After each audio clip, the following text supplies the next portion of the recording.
Podríem començar dient que és ben cert que l'activitat física ajuda en la prevenció de moltes malalties, com determinats tipus de càncer, l'osteoporosi, l'obesitat i la diabetis, entre d'altres.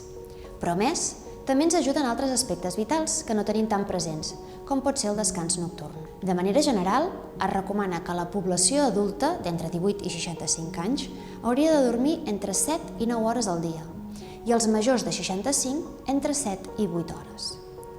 A mesura que parlem de població més jove, les hores de son haurien d'augmentar fins a unes 15 aproximades en el cas dels nadons. Aproximadament, un 10% de la població pateix d'insomni.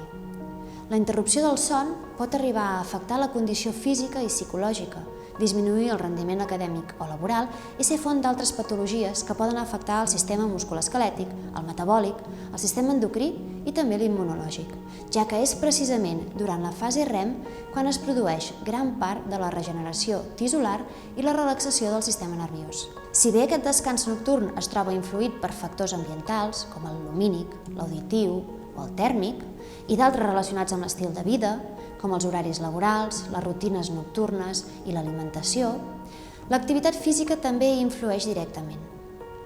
Així, s'ha pogut observar que realitzant un mínim de 150 minuts o més d'exercici físic d'intensitat moderada repartits al llarg de la setmana, i aquesta és la recomanació bàsica que realitza l'Organització Mundial de la Salut en base a una vida saludable, és possible millorar la qualitat del son, reduir la severitat de l'insomni i millorar l'estat d'ànim. Un altre aspecte a tenir present, però, és la intensitat amb la qual es realitza aquesta activitat física.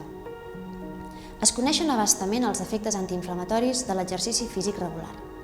La resposta que es genera de manera local en el teixit regula les petites inflamacions de l'organisme.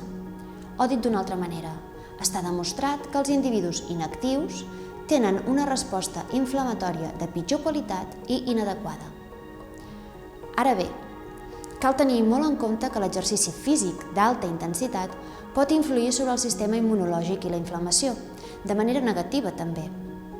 S'ha descrit que realitzar exercici físic d'alta intensitat durant 2 dies de manera consecutiva genera alteracions en l'equilibri entre les proteïnes pro- i antiinflamatòries, vinculades directament al sistema immunològic, fent que les segones disminueixin.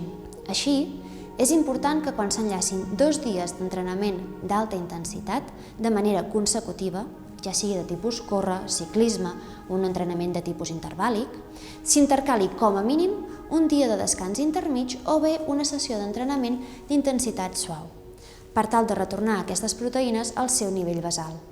Especialment si tenim en compte que tenir un sistema immunològic fort durant aquests dies és molt important.